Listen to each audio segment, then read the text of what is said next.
What's going on, guys? Welcome back to the You Know Ball Podcast. I am your host, Troll Bro Dude, and today I am excited to talk about our newest partner, Underdog Fantasy, the best and newest place to play fantasy sports and win big prizes. So this upcoming Thursday is the first You Know Ball listener-only Underdog Fantasy Draft. So Thursday during the day, I'm going to tweet out a link, and we're going to be drafting against each other in a classic 6-player snake draft. And whoever scores the most points that night, it's going to be me, Parm, you guys, and we're going to be competing against each other. Whoever scores the most points ends up taking the money home at the end of the night. So we're going to be doing it for the games on Thursday, November 10th. So please be sure to sign up with the promo code SLOP, S-L-O-P, or use the link in the description to get a $100 deposit match bonus so you can compete against us.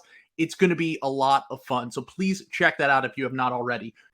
Also this Thursday during Sixers-Hawks, we will be making our debut on Playback, which is an awesome news site where you can literally watch the game with us. It's basically like Manningcast on ESPN, but we're going to be doing it for NBA games this week. So me and Parm are going to be streaming during Sixers-Hawks. You can watch the game with us on playback.tv. You just have to log in with your streaming provider, League Pass, or your cable provider, and then you can just watch the game with us. And also, you can comment on there just like you do on YouTube. You can literally join the stream if you have a hot take or a trade idea or just a thought that you want to throw out there to us. We're going to be pulling some people up on stage to talk to us during the stream. You'll be able to get on video if you want, or you could just use your audio just like a Twitter Spaces or a Spotify Green Room. So just please check that out. The link is in the description for that as well. And we will be following along with our Underdog Fantasy Draft on Playback TV that night. So this is our first one. We want to make it a huge one. So please make it out if you possibly can. It would be amazing. I really, really appreciate your support once again. So promo code SLOP on Underdog. Follow us on playback.tv and watch Sixers-Hawks with us this Thursday. Thank you. What's going on, guys? Welcome back to the You Know Ball Podcast. I am your host, Troll Bro Dude, and today we have a full house, and we are here to talk about the most important thing that is happening in our world on Tuesday, November 8th, and that is SLOP. So we have Harrison Faigen, former guest, Klutch Propagandist, Lakers shill. What's going on, Harrison? It was going better before that intro because honestly, I wanted to let you know, like I got laid off as a Klutch propagandist. I mentioned that, I was concerned about how LeBron James is playing, at the start of the season, and that he's looking a little bit like his age. And I mentioned that Anthony Davis, again, little concerned that he has like a back injury, like to start the year, of course. So. That, I guess, technically, that's on me. That was not very good propaganda, but I did get a new job. I am working for Big Baller Brand. So nice. All right. Congrats. Yeah. So up and coming brand, we lost the CEO's two sons. But, I'm excited to see who else we can sign. I think, this is going to be the year of Big Baller Brand finally. Yeah, no, I'm feeling it. I would like to invest in the company. So if you want to send me that information, I would appreciate it. I actually saw on 538 they're expecting this cycle a Big Baller Brand wave. So Big Baller Brand is up big according to the polling. A lot of. I mean, they've never lost. They've never lost. True. Yeah. Companies that you should definitely invest all of your money in, including your 401k, Twitter. Big Baller Brand, all look, Jim Cramer is from my hometown. I know what I'm talking about here. So please listen to my financial advice. But let's actually dive into it. So I've made it my life's goal. What was that? Don't worry about it. Okay. It's not for a bit later. Don't worry about it. You can see why it's my craftsmanship, my showmanship. This is why the Ball went out and headhunted me. They wanted. No, that's what we in the radio biz call a tease. You were just teasing the audience that you are going to have a sound effect from your phone. I think later. Really high tech here. Yeah, it's perfect. So we have some kind of slop. I don't think we're in slop season yet. I think slop season really starts. There's two slop seasons. There's the off-season slop season, and then there's real slop season, which is like the trade deadline and just before the trade deadline. So that kicks up around end of December, beginning of January.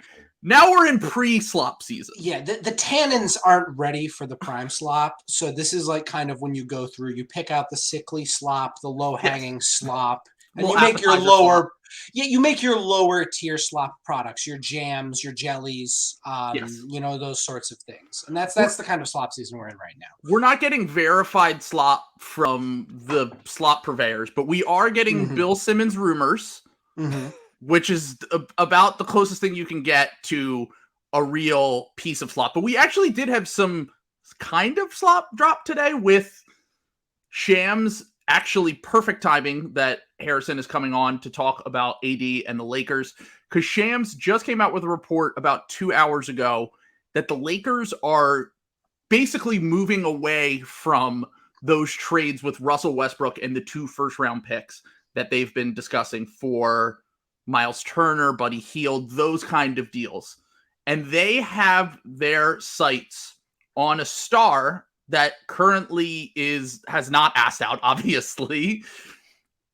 And we need to figure out who it is. So, Harrison, do you have any idea on who this star could potentially be that they could get for Russell Westbrook in the 2 picks? I do not. And, I got to clarify some things as the real journalist on this show. Like, first of all, Shams did not report that second part. That was Beck on his Howard. No, I apologize. Yes. NBA I'm sorry. Show. So I'm not trying to, impugn Shams's journalistic integrity all more than you already did in the last Appreciate episode. And I think his specific, report was, I'm told the organization will be prudent with their 2 first-round picks available for the rest of the decade. I would just love, I love taking these reports and imagining the opposite scenario where a team leaked that they weren't going to be prudent with their 2 first-round picks. They're like, no, we don't really care about those. We're just gonna, we're not even gonna think about it. We're gonna probably just throw them into a trade that doesn't require them, although, the Lakers have kind of made a specialty of doing that at times. So maybe that's not that unrealistic. So yeah, maybe them being prudent is actually news. Never mind. I take it back. Shams is good. It's kind of that billionaire thing, right? Where you make a frivolous purchase, but then someone else makes a more frivolous purchase, and now you're kind of in an arms race. And now with the Wolves making the Rudy go, you can't let that stand. You can't let the Wolves be the team throwing away their future and all their picks. The Lakers brand is fading because people aren't talking about the AD trade anymore. They're talking about giving up too much in the Rudy Gobert trade. So you got to get it back. The Lakers got to attach 2 first-round picks for Jakob Poeltl or something. Exactly. Just get wild. It's a good point, actually. Yeah. I mean, look, I described the Timberwolves situation as, okay, so they saw what the 2019-2020 Sixers did and said, what if in order to sign Al Horford, the Sixers also gave up some good prospects and 4 first-round picks.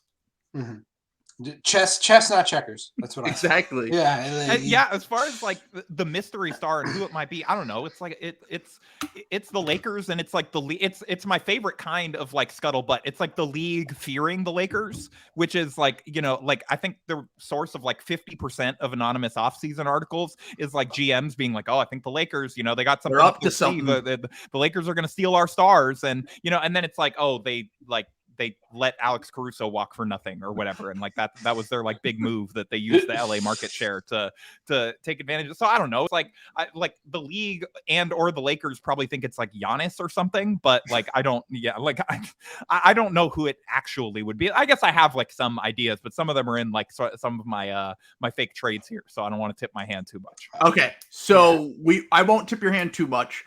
My thought on this was, so first off, Kyrie is not the person that Beck was talking about.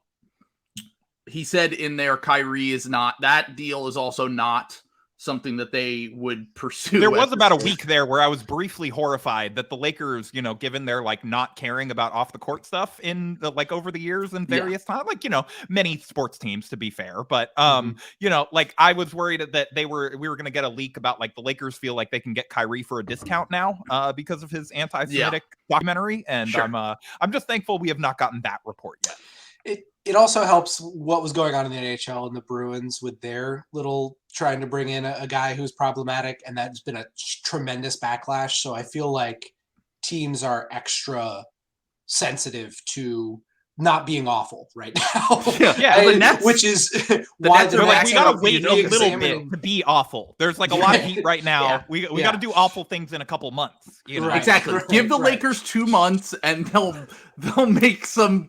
They'll bring in Kyrie. They will. I mean, I'm still convinced that there would be no problem with that. And as Sam said on a recent episode, LeBron would look at it as a challenge. Like, we can remake Kyrie's image. It is LeBron's. I don't even want to think about this. The ultimate test of LeBron media spin. Can he repair Kyrie Irving's reputation? I was concerned about that, and then like he came out even and said like this was wrong. I mean, he did say, you know, like he hopes Kyrie can learn from it and stuff. So I guess that does leave the door open. But he was the first NBA player to actually like other than I guess like a Robin Lopez retweet to say what Kyrie did was wrong. So I thought that was notable. I hope Kyrie can learn from this. I think he just needs a teacher, potentially someone like me. LeBron James, his former and future teammate. He said he called him a kid, and then he caught himself. He's like, well, he's not a kid anymore. And like that even made me think it's like, okay, LeBron even is like, this guy like is too old to be doing like 30 years old, right? Like 30, 31. Like, at this point, there's not really any excuse for it. But there were a few guys I had in mind. So we can go into the trades, the fake trades that we have set up here. Harrison, since you're the guest, I don't want you to spoil any of your star trade ideas in this segment. So why don't you just actually pitch? You have 4 trades that you think might be realistic for Anthony Davis, or are these just no? I was not under the impression that I was supposed to go realistic.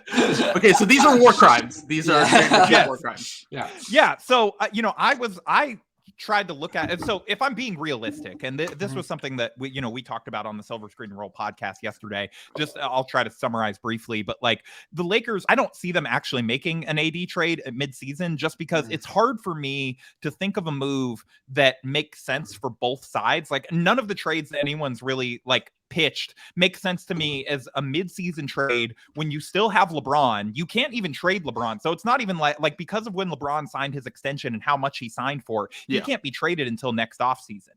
And so you're not going to like blow up the team with LeBron still on it. That would be a horrible look. And like, again, that goes against everything that the Lakers try to project as their image of like, we take, stars as partners and we're not going to, kind of screw you over. It was like starting with the Kobe extension that was way more than he was worth at the time that kind of sort of led to LeBron coming because he saw that this is a franchise that will pay you well even as you're declining because as value for the star brand. And then just for the sense of like they aren't going to trade AD somewhere he doesn't want to go just for like draft picks. And like also Rob Pelinka, the thing that he's arguably been best at as a GM is like increasing his job security, and the way that you don't do that is by blowing up a team at midseason when you don't have your draft pick and then giving up like the number 1 pick to the Pelicans. And so like just for a variety of like kind of human, basketball, whatever reasons, like it just, to me, it doesn't make a lot of sense to move AD, which is why, like, I'm not surprised people in the league are talking about it. According to Simmons, like I believe that people are like, well, why don't they do this? But then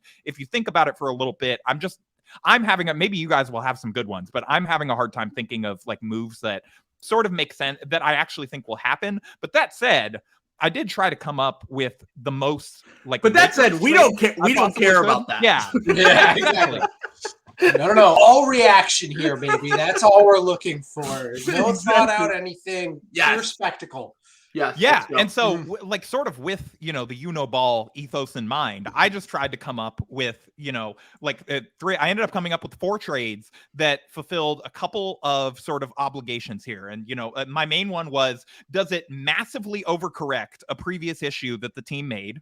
And like, that's something that they tend to go for. They're like, okay, we have this like small problem. How can we throw the most possible money at this problem and like make our entire roster and picks combo and guards players. Because we didn't have enough like ball handling against the Suns, basically. Yeah. And, like it's, we were too big. So how do we make our team as small as possible? So like number 1, like, can you way overcorrect a problem that does not require this amount of overcorrection? Like number 2, can you require a former Laker? Like that is, we did a roundup last year. Like I think last year at the trade deadline, like almost 2/3 of the Lakers roster was either Klutch clients, former Lakers, or both. And so, you know, they like these guys that are either represented by Klutch Sports or, you know, or did play for the Lakers at one point, or they were former Rob Pelinka clients. Like there's a very, you know, it's the 3-circled Venn diagram type of thing. And if you're in the middle somewhere on that, then, you know, you're basically a Laker already. And then, you know, can they just like throw out like more draft picks?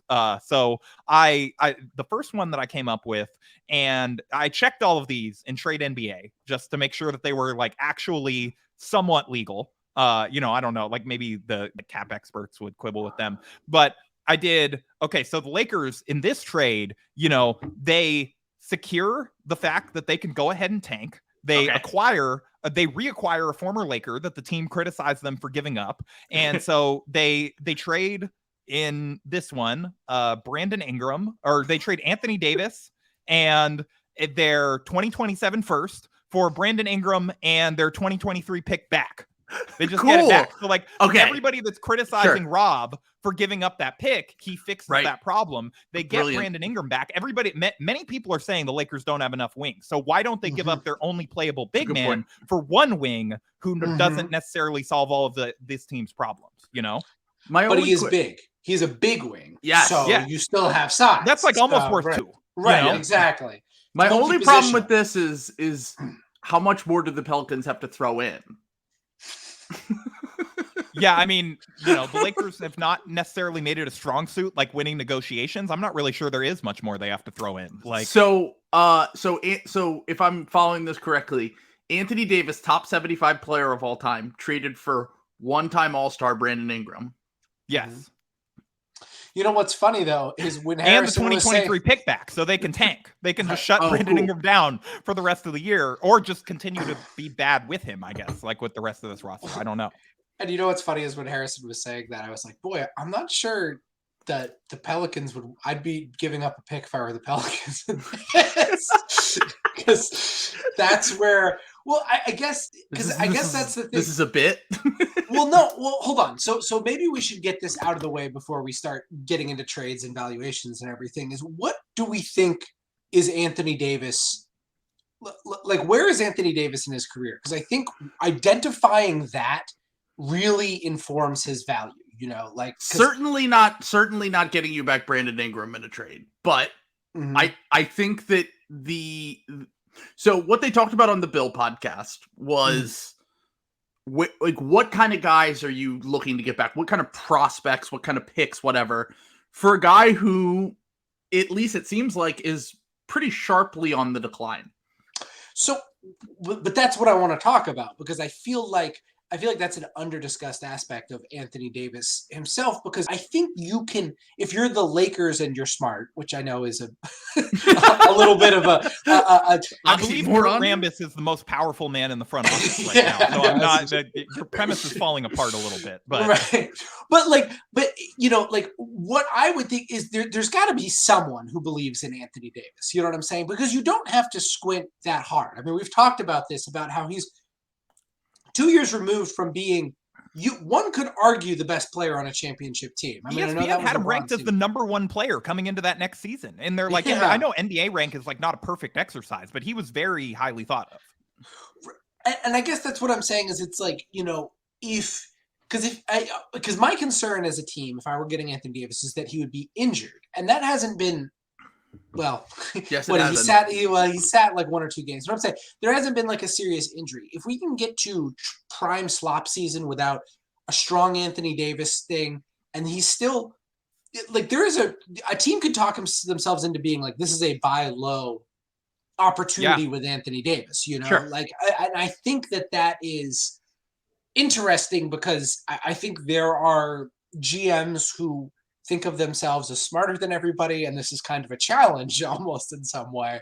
So I think you could get some of, I just think that there's more fluidity, I guess would be the word, to Anthony Davis's value than, you know, like just someone on the outside like us looking in being like, oh, he's cooked.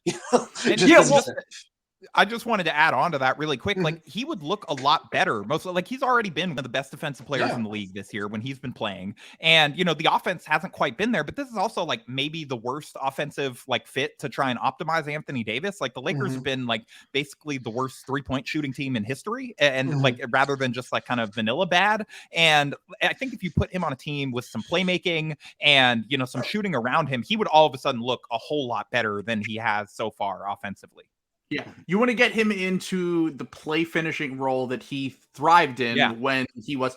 Now, look, if the shooting is really cooked and gone, he's going to have to be a different player. He'll probably have to play center, since if you are, which he has like 100% of his minutes so far this year. Yeah, right.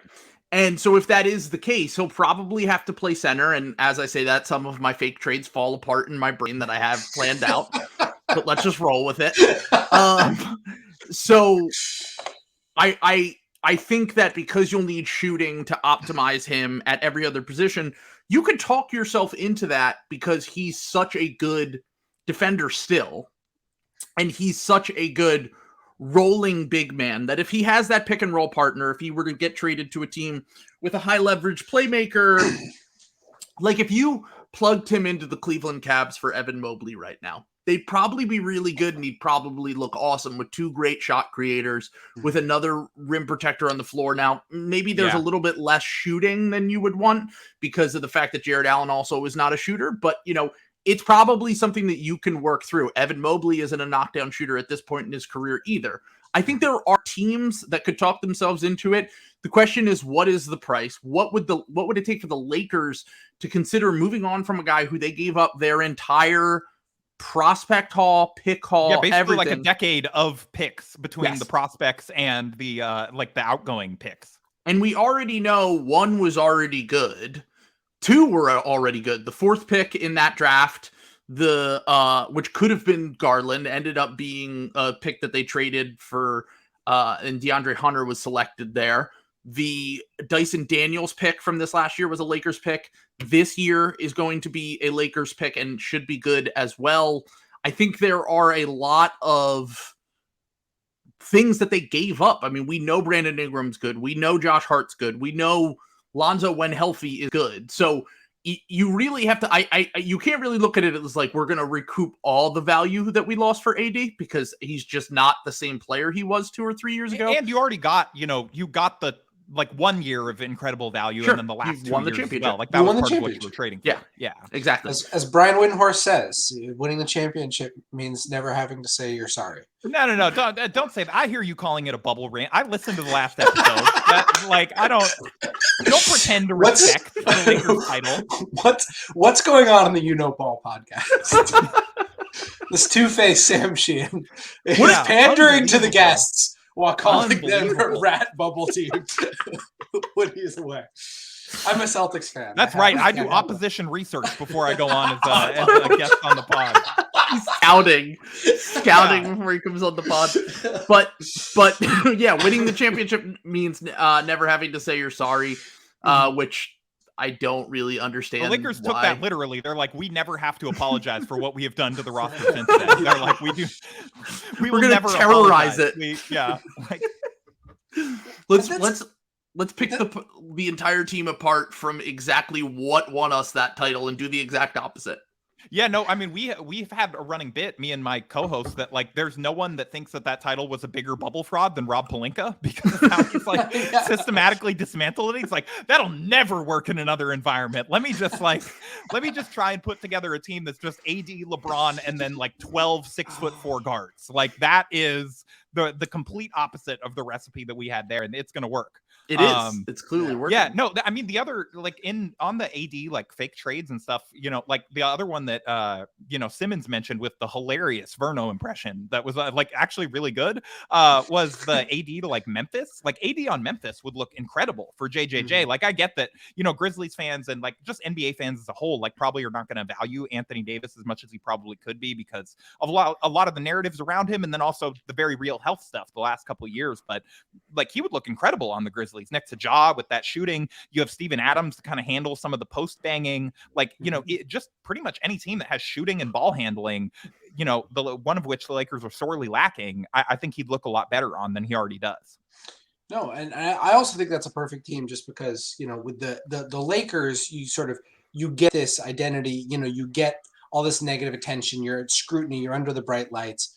Going to the Grizzlies are fraud camouflage, as no one has caught on that they're health merchants and are not a good team, and they will be proven wrong when the Sacramento Kings destroy them in the play-in.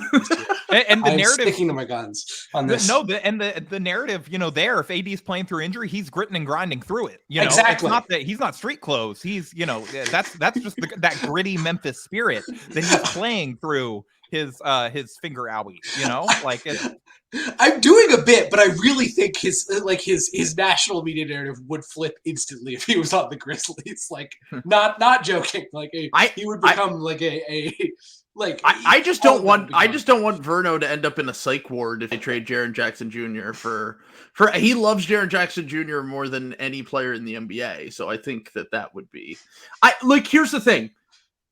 If you're trading Anthony Davis, if you're the Lakers, and if you're a team that is looking to acquire him, I just want to put in context that the Memphis Grizzlies weren't willing to trade Jaren Jackson Jr. for Kevin Durant a few months ago.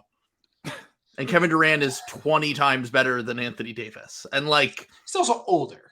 He's older, but he's Kevin Durant. Did they know that he was this hurt, when they were doing that? I don't know. I don't remember when that injury news came out. Well, so what injury news? He's been out. Oh, Jaren Jackson. No, yeah, JJJ. Yeah, they were. Yeah, he had. That was he was already hurt. Okay, yeah, he was already they knew he was going to miss a few months. Okay, and they were like, we're not giving JJJ or Bane in order to get Kevin Durant. That's just, I was making the jokes about Rob Pelinka trying to keep his job security. That's a job security move. It's no, I drafted this guy. This is a win on my ledger. I'm going to trade him for KD, who made demand out and then get me fired. Sure. And I think that's the thing. I think you're seeing just a different version of, the Celtics. Because remember, there was a timeline when the Celtics were seriously considering Jason Tatum for Anthony Davis. But that was the thing, was he's going to be gone in a half season. And, you had Anthony Davis's dad in the media being like, no, they did IT dirty. That's not, an incredible leverage play, by the way, for him to just be yeah, Ramona, can you drop this quote on SportsCenter that I think the Celtics are evil? Yeah, exactly. Honestly, I have to say, fuck Anthony Davis's dad for saving the Celtics. Yeah. I think Danny Ainge might have done that. If there weren't getting signals that 100%. If Kyrie was going to stay, yes. They knew they could get Kyrie and Anthony Davis, and you could either keep Jaylen Brown or flip Jaylen Brown into a third star. I think he would have done that. And look, the Celtics would have been really good, but they wouldn't have had a top 5, top 10 player for a decade. It would not have been. Yeah, good. They would have immediately crumbled because of Kyrie. Yeah, that's a good point. They would have AD and Kyrie, the off court, Kyrie's recent stuff aside, just personality wise, that's a weird dynamic at the top of the locker room of two guys that are not necessarily the most rah natural leaders. That would be. Luckily, you have firebrand Brad Stevens to inspire them to put their differences aside. Hey, guys, cut it out. Knock it off. Hey. I would love to have heard just the top Brad Stevens and Kyrie's dinners and stuff. If they hung out on the road, what did they talk about? Government. Amazing. Was Brad Stevens just nervously nodding every time Kyrie tried to talk to him about the state of the world? Yeah, it wasn't the famous thing. He asked him what government perspective, Kyrie. what government means to him was the thing that leaked that he asked Brad Stevens. That's amazing. Oh my god. Well, it's civic duty. Everybody going to the polls, and everyone goes to the polls. It means pulling yourself up by your bootstraps and putting in a hard day's work. It would be very funny if Brad Stevens just was absolutely in lockstep with Kyrie, and that was why he had to move up. Outside of the recent stuff. Let's not insinuate the flat Earth stuff and everything. Brad Stevens was totally on board with, and that's why he had to move to the locker room. It was splitting the locker room that Brad Stevens had a favorite. He loved Kyrie too much. Yeah. Yeah. So, okay. I'm going to bring up on the screen some of my fake trades. Okay. Because we're 30 minutes in and we haven't even discussed a real one yet. So, I have a few teams here. And here's my first one, which is Anthony Davis's hometown. If you're watching or if you're listening, I have the Chicago Bulls trading Nikola Vucevic, Patrick Williams, and Ayo Dosunmu for Anthony Davis. And I know that right now, I don't think that this kind of trade would happen, which kind of makes it fall apart once again because Vucevic is expiring after this season. Yeah.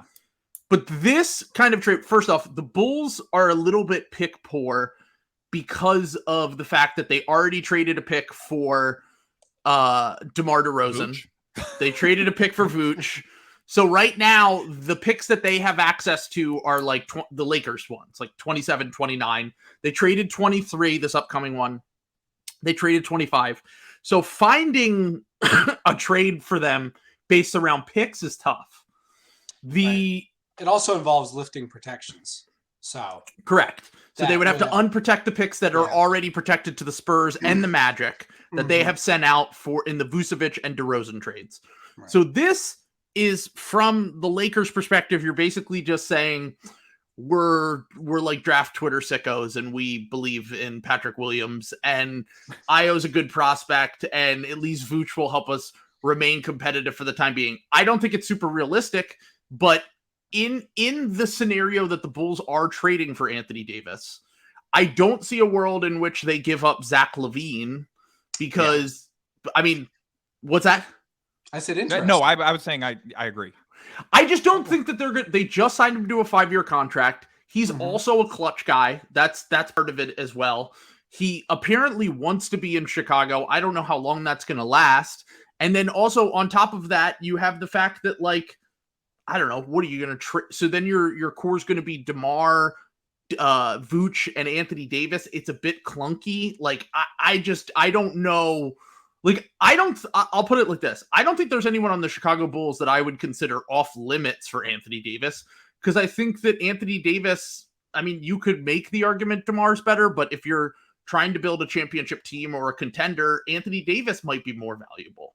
So I have a hard time finding out a Bulls trade. This was the best one that I could come up with that would be somewhat realistic from the Bulls perspective, and I don't think the Lakers would do it. So yeah, my co-host proposed this in the Slack yesterday, and we basically bullied him out. It was like this exact trade. He basically had to leave. It was it did not go over.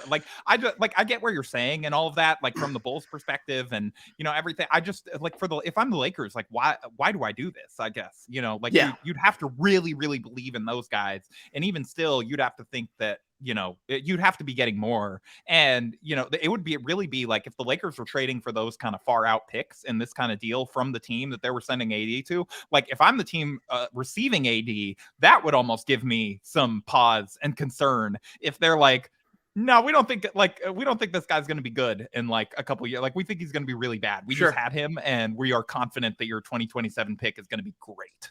Yeah. So, and this is interesting too, because read that Shams report we were talking about earlier when they said a star that might become available. I was thinking Vooch is the mystery star.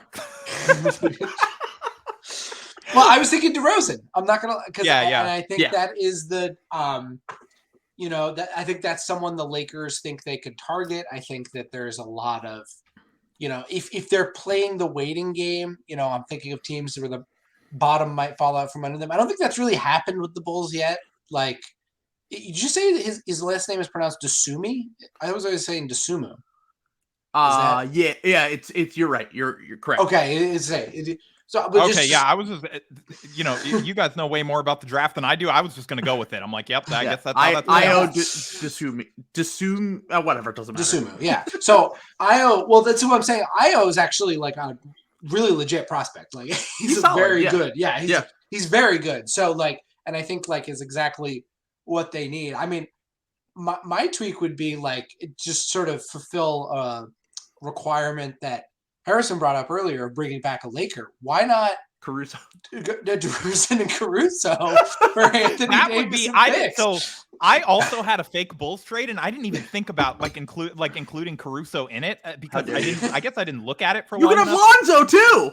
Yeah. No, this is great. Like you guys are better at my own game than I am. The Bulls trade that I had was DeMar DeRozan, Andre Drummond, Kobe White, the 2027 first for Anthony Davis. And so you get Andre Drummond. You could run that experiment back, just see if it works better without AD, as his power forward. Yes.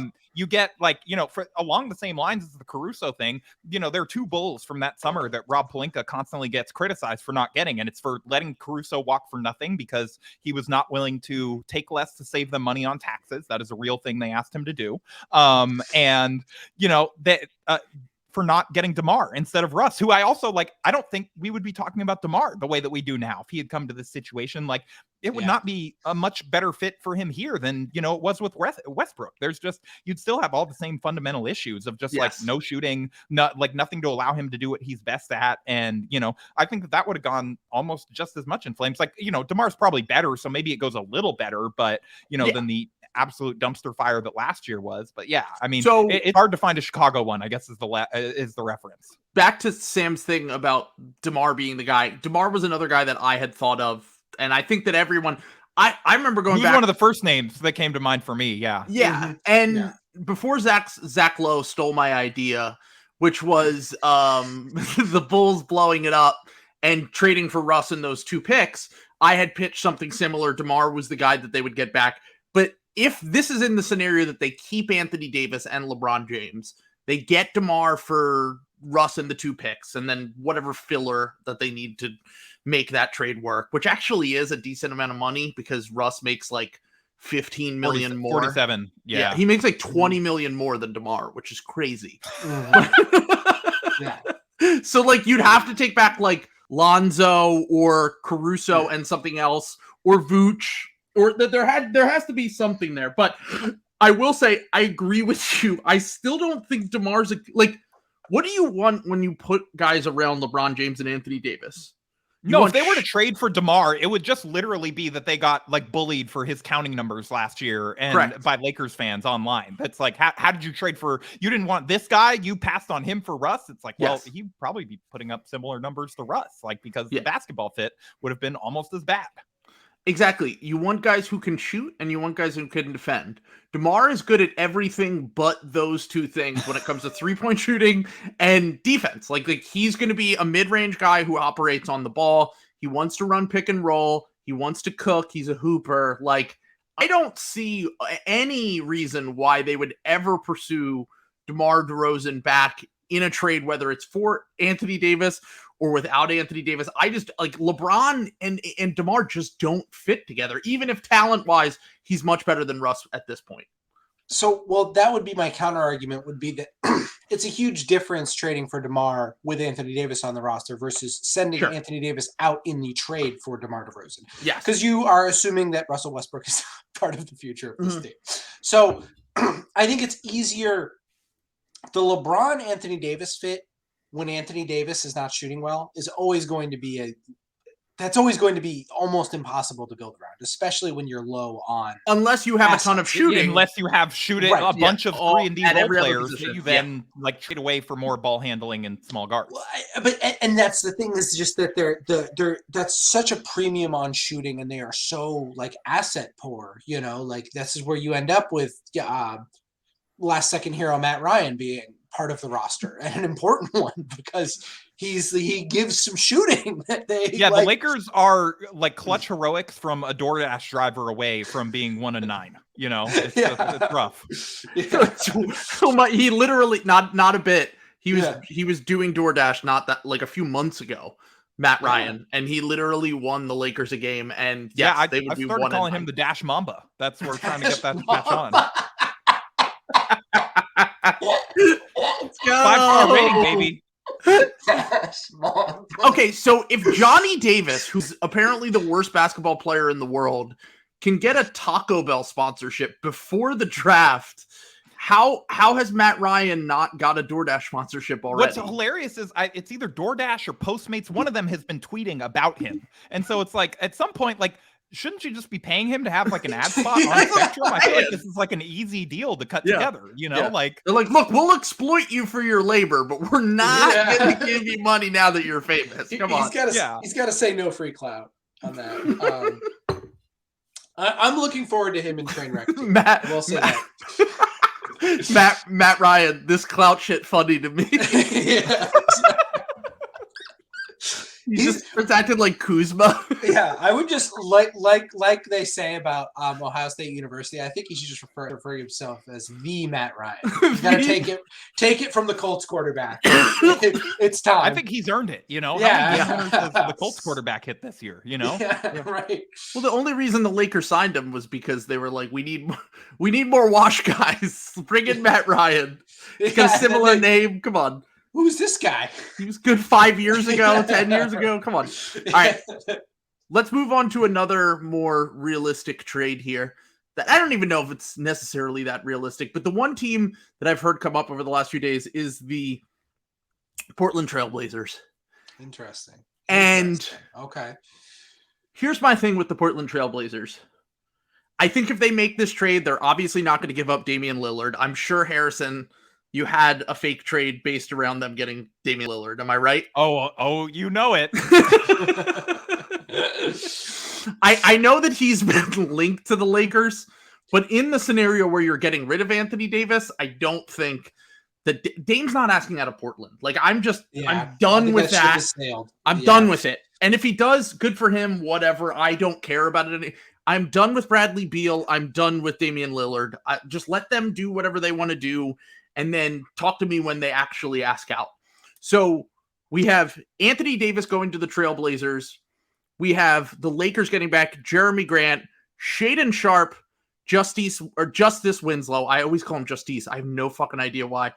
And Keon Johnson. So the thing with the Blazers is it's a bit hard to make the money work unless they're giving up both Jeremy Grant and Josh Hart, former Laker, which would kind of fulfills the prophecy. Yeah. And that was my trade, was those two and Shaedon Sharpe when I built this trade. So there you go. So that's a similar kind of construction there. Mm-hmm. My thing is, I don't think that the Blazers would be good enough if they got rid of two of their starters, Josh Hart.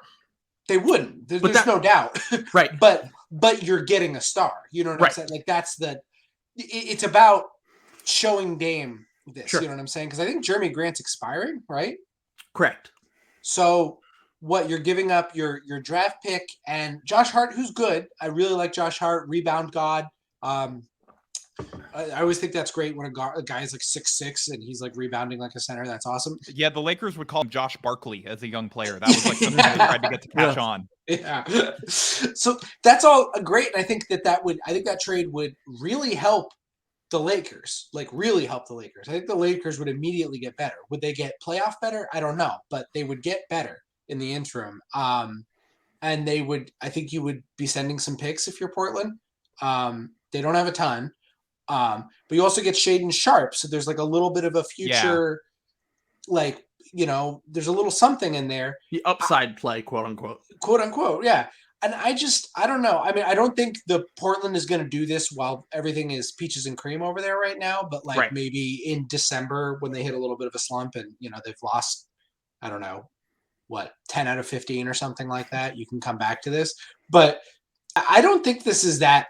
I think this is pretty realistic, you know, like you showing. This is much better than the Bulls one, I will say. Yes. Like I you know, like especially if you're getting like a pick or something in there, like this is, you know, I still like, I don't know that I buy that the Lakers would do it, but it's interesting in the sense that it's sort of similar to a lot of the in principle of like, okay, a lot of the theoretical Russ trades that we've all talked about for like, you know, 17 months consecutively now, basically, where like you're breaking up one giant contract into multiple useful players so that you're not relying on like 8 veterans minimum guys on a night in, night out basis. And like, well, obviously I'd, rather swap out Russ for a package of players like this or something, and that makes more sense. But at least, in something like this, you're taking Anthony Davis, who again, like has been the Lakers' only playable center. So that's kind of my concern here, is like, this doesn't get you better enough that like, I think it still makes sense to do like while you have LeBron. Sure. And, for a team that I don't think is going to fully blow it up and embrace the tank.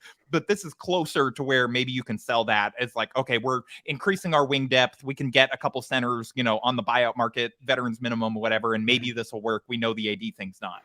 And then you have the fact that you have, if you get an extra pick, or if you just have Sharp and everyone thinks Sharps is this amazing prospect, then you have potentially a star package to go out and get that other guy eventually. Yeah. And that was going to be my point, is now you have the Russ contract to go star hunting with, and now you have actual assets. Like you can, because when you're buying a star, they want picks and young players, and you're getting something beyond just your 2 Lakers picks, which are admittedly very enticing, but probably don't get you in the room of the absolute top tier of stars. Now you've got something like, I don't know, Shaedon Sharp, 2 Lakers picks, and whatever other picks you get from the Blazers good enough, like let's say Miami keeps spiraling and Jimmy Butler's available, sure. like something like that. Yeah. I don't know, like something like that is KD totally and LeBron possible. Finally fulfilling the Scoop Beat prophecy, and just like, yeah. We're spoiling one of mine. We'll get to that. I do think, and I think Shaedon Sharp's a very nice prospect from everything I've seen. He looks awesome. I do think people might be going a little bit overboard with, like, to me, when I watch him, he seems like awesome off-ball guy who can be second, third guy, explosive when he gets the ball. He has real shooting. He's super athletic. He can do all the things that you want your secondary guys to do. I'm not sure if I see primary creator upside with him. And that's where, if I'm trading for like not this Anthony Davis trade, but like if I'm doing like a Kevin Durant or something, like I want a piece back for that guy that has potential to be a number 1 guy or like a potential superstar. And I think Shaedon Sharp has a lot of potential, and he's still super young. So, these things could change, but I just don't see, maybe it's a bit, I think he's better than Kuminga was last year, but it's a bit like when everyone lost their mind over Jonathan Kuminga because he had a few open dunks. And I'm like, all right, let's pump the brakes a little bit. Like, he's probably going to be a good role player.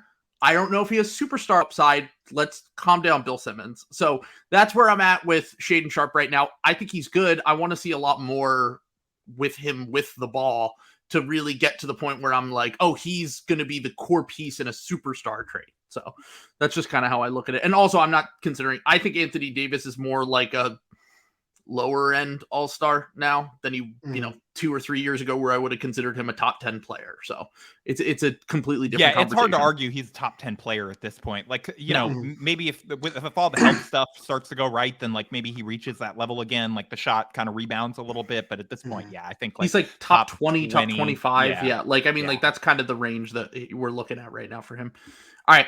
So this is completely under the Lakers are just like this is the Dallas Mavericks, by the way, for those who are listening. I first off, from Dallas's side, I know that Dallas was brought up. Dallas was like one of the first teams that came to my head because I was like, they're so the massive problem is they have no good prospects except for Josh Green, who in his 3rd year is finally starting to show something as a good 3-and-D role player. Like he's kind of in that almost like Josh Hart kind of role where like he does a lot of little things.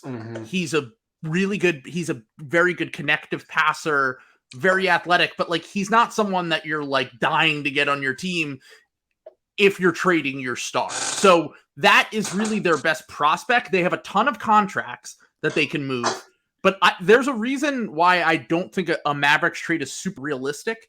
And the reason is I think that they're a little bit scarred by the Porzingis thing because they made that move so early into Luka's career and they got an often injured big who, is a different player than Anthony Davis. Who was a theoretically good shooter. But that's what I'm saying. It's like there might be a little bit of PTSD from the Mavericks being like, all right, are we going to go all in on Anthony Davis, a guy who's always injured, who, yes, he fits fantastically with Luke. Are you kidding me? Anthony Davis, Luka Doncic pick and roll with shooting around it would be fucking insane. Unstoppable. Like, unstoppably good. And the thing is, as long as the injuries don't really catch up with him, he's kind of the ideal defender to put with Luka too. Yeah. Because he can switch, he can drop, he can do a lot of different things that you want playing with Luka Doncic. So I kind of look at this trade as like, if the Mavericks had the pieces to make it work, then it might be realistic. But right now my trade is they have a number of random contracts, whether it's Bertans or Tim Hardaway Jr. They have bad money like that. And then they also have like decent money like Spencer Dinwiddie or Dwight Powell's expiring. But this trade is Davis Bertans, Christian Wood, Josh Green, and 3 first-round picks in 25, 27, and 29. Now, the argument that everyone's been making is, why would you want Luka's team's picks? But the thing you could say here is like, well, do we know if Luka's going to be on the Mavericks? And what if this trade goes to, it's a disaster? And yeah, the AD's Lakers only make this trade if they're like, AD is not going to be able to walk in 2 years. Exactly. Like, we have seen his back. It's not good. And Exactly. to be clear, like, I don't think that that's what they think, or, you know, like anything like that. But yeah, like you're betting against him, and you're betting that, like, okay, you're betting against him, and then him being bad enough to piss off Luka and make him leave is essentially sort of like the gamble that you're taking. But yeah, even with that, like, I hate this trade, you know, like, because of, you know, I still think it's more likely than not, I would imagine, that Luka is going to stay. Like, generally guys stay with their incumbent team for, you know, a fair amount of time, especially, you know, heading into their 3rd contract.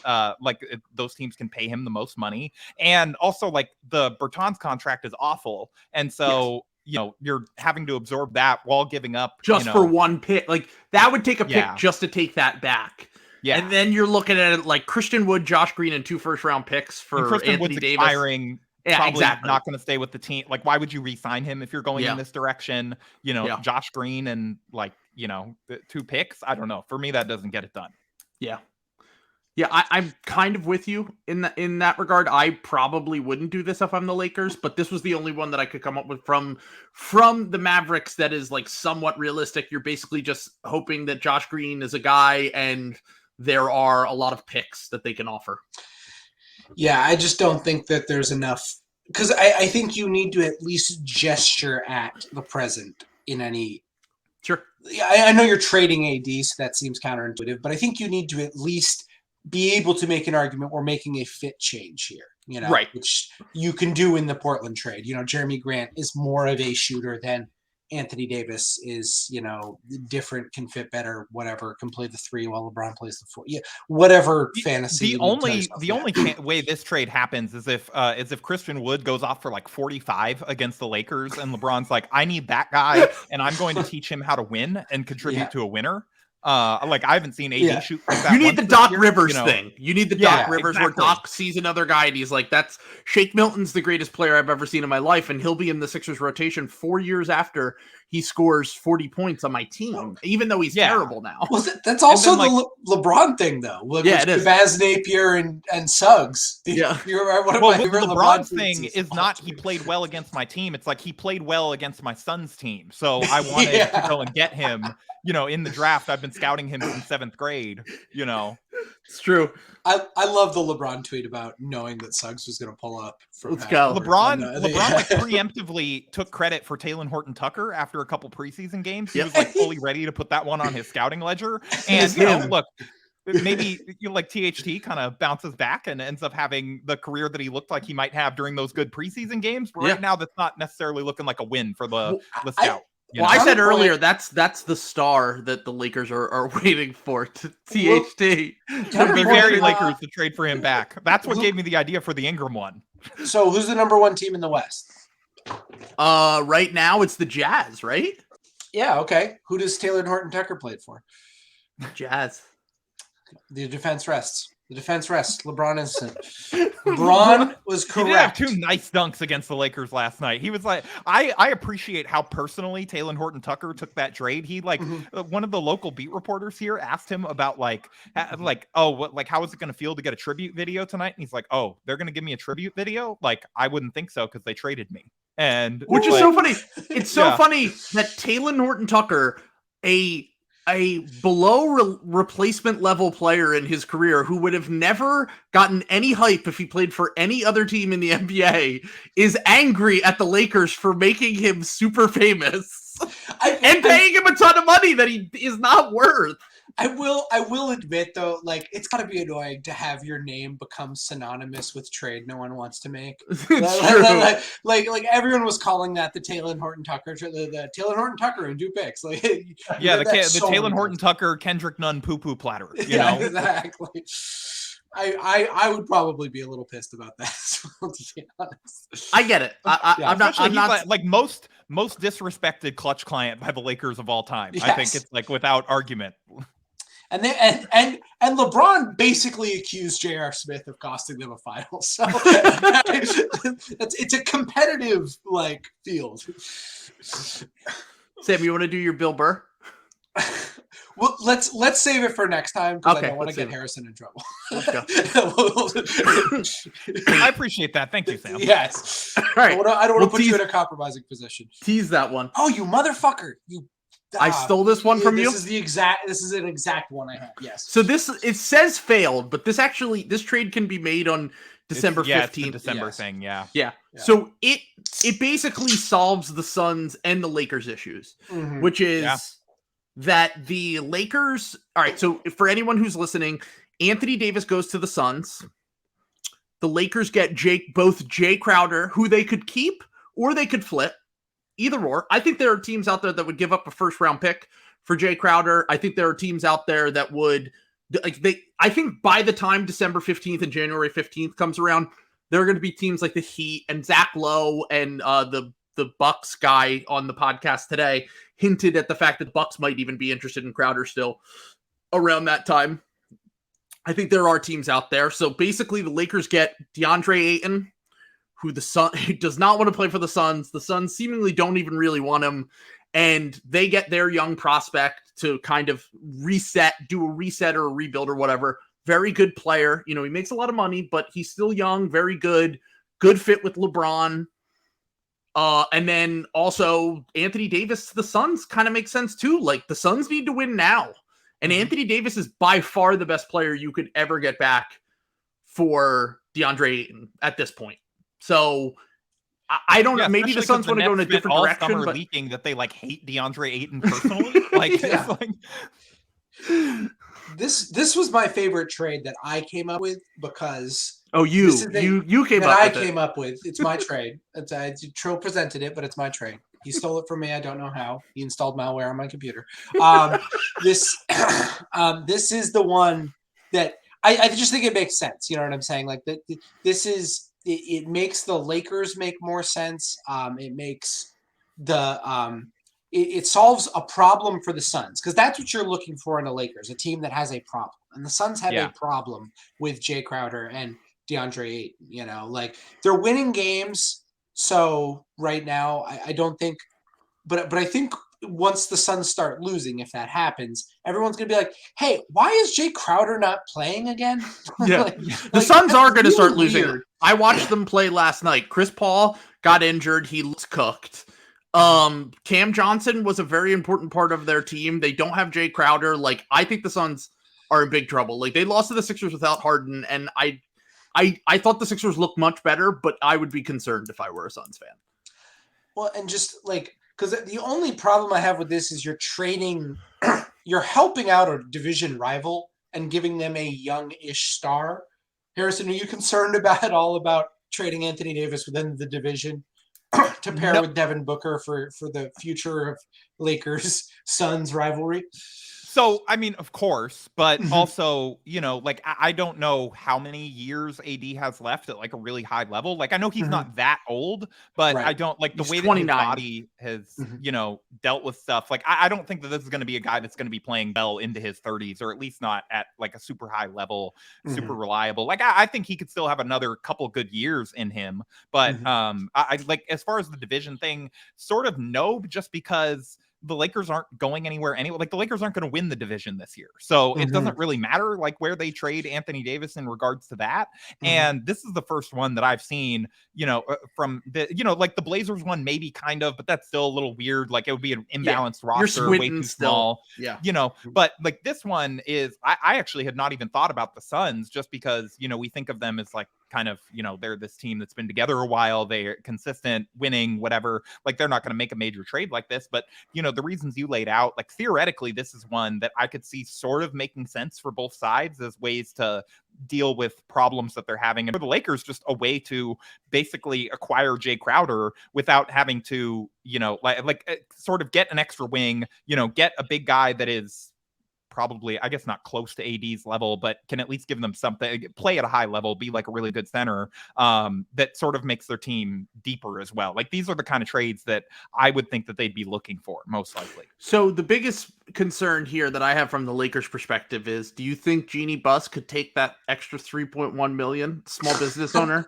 I'm not sure, but they did get the loan last time. So I think as long as they can prevent it from leaking. Yeah. Well, because they had my favorite part of that whole story was that the loan was for almost exactly the amount that Avery Bradley was making that season. My God. They just saw that he wasn't going to the bubble, and they're like, all right, we got to get a write-off for this. Like, we cannot afford like this guy to like just not play. We're not getting any revenue off his contract. Well, look, after this red wave that happens tonight and the fall of our democracy, and Trump is back, he'll look out for her.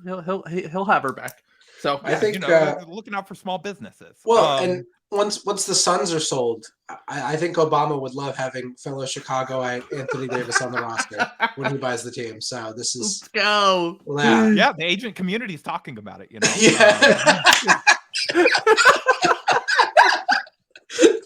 Yeah, no, I mean, let me be clear. Anthony Davis is not washed. He comes out after another Anthony Davis left the grave in the fourth quarter. I'm not gonna lie to you, folks. Anthony Davis is done for the year. It's not what I was looking for. I worry about that because I know Brad Stevens looks up to him and would just trade him Jason Tatum for nothing. Like, no, Brad, you can't. How can you negotiate? Like, you can't negotiate with Obama, dude. He's just gonna he's gonna trick that's everyone. What the owners were counting on when they sent him into the bubble. You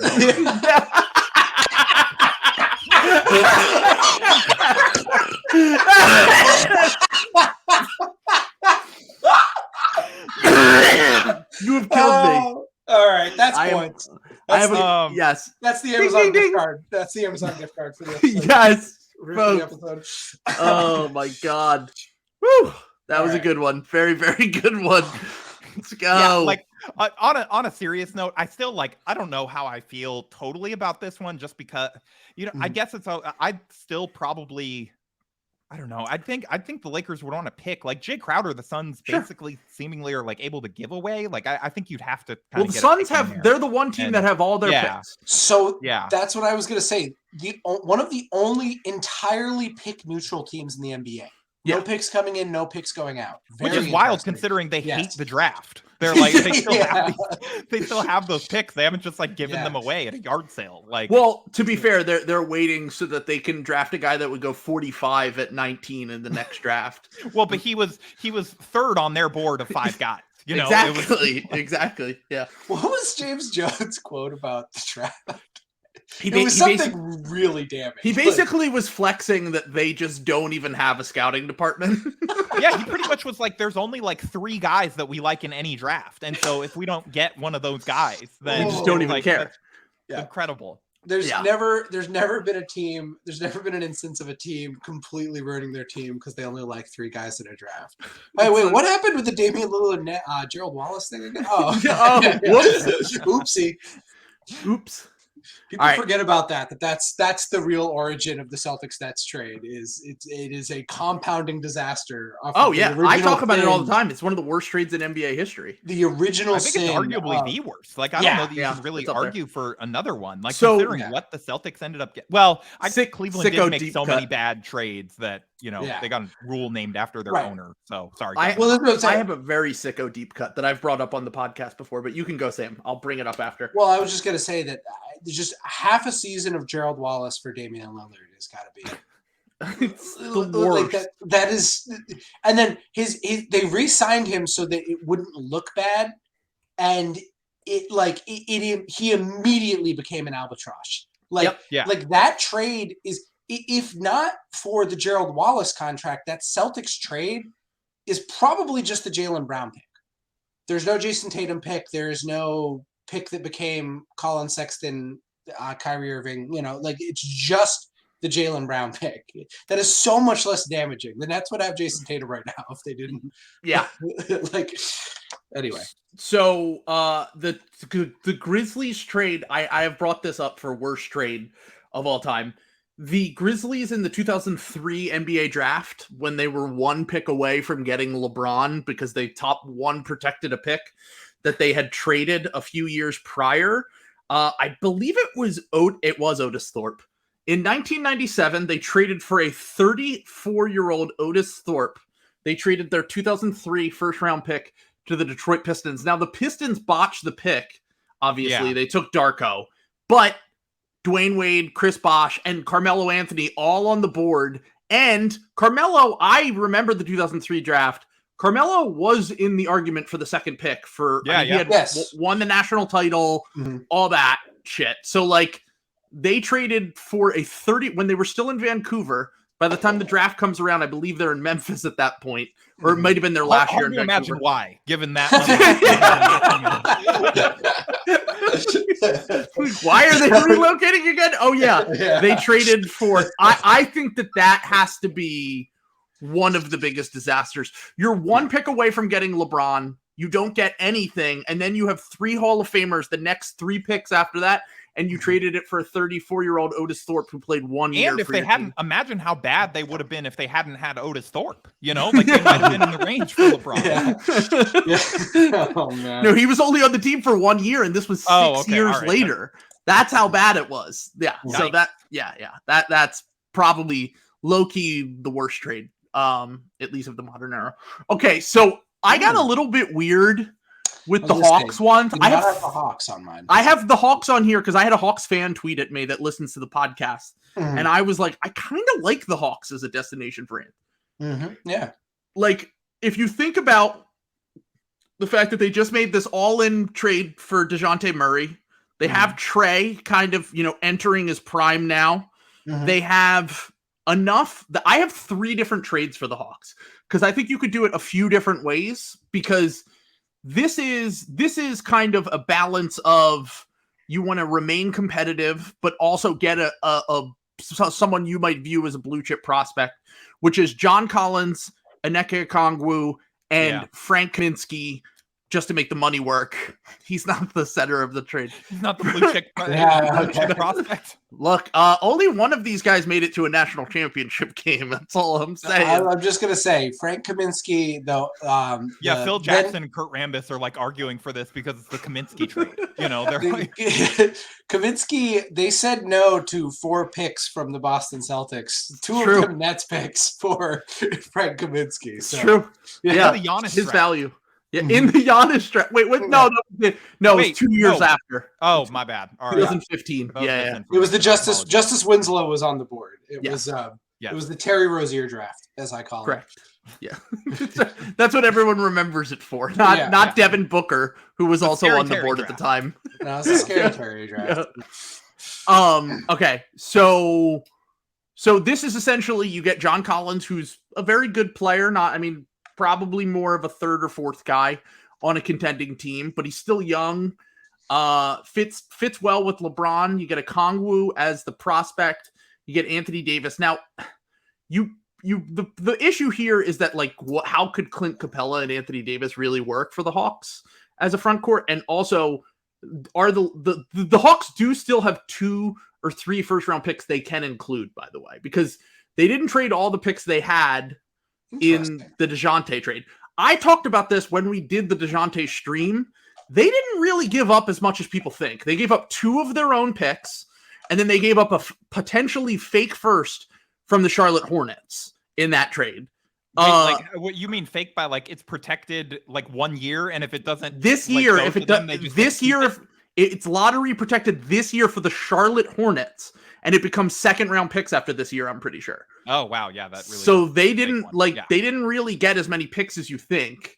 They got that pick for Cam Reddish, who the Knicks had got it, and long story short here, the Hawks still could include picks here as well if they want to entice the Lakers.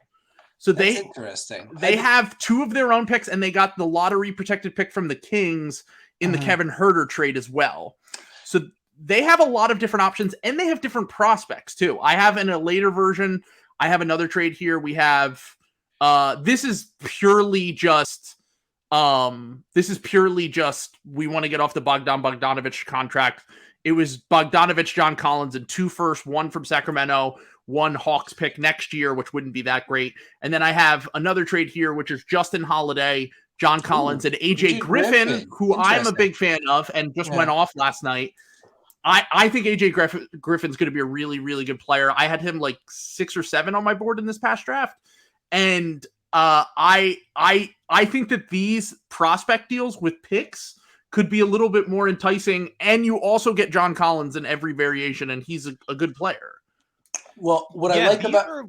Sorry, go ahead. Ones where, like, I think a lot of teams probably would do this if they were in the same position. I still just can't see the Lakers, like, in mid-season just kind of giving up, you know, like a star and trading them somewhere he doesn't want to go. The only reason I think maybe this specific scenario would be realistic is, you know, you got DeJounte and Trey, both clutch guys. Like, you know, maybe AD gets talked into, okay, like, this is sort of, you know, a new situation where I have the same level of power, a little bit less spotlight. You know, we could be pretty good. You know, maybe this is, you know, if it's some sort of like a mutual thing, I could see, you know, that kind of working out. But like, again, it's also like kind of punting on LeBron's year. Like, I'm not sure that any, like, these trades help you all that much in this year. I guess, you know, it's the same thing as like the Portland one where you're arguing that, like, you know, you're kind of splitting up into multiple useful players, and maybe we can kind of, you know, like duct tape and like popsicle sticks, like make this thing into like a play-in contender. But yeah, I don't know. These are okay.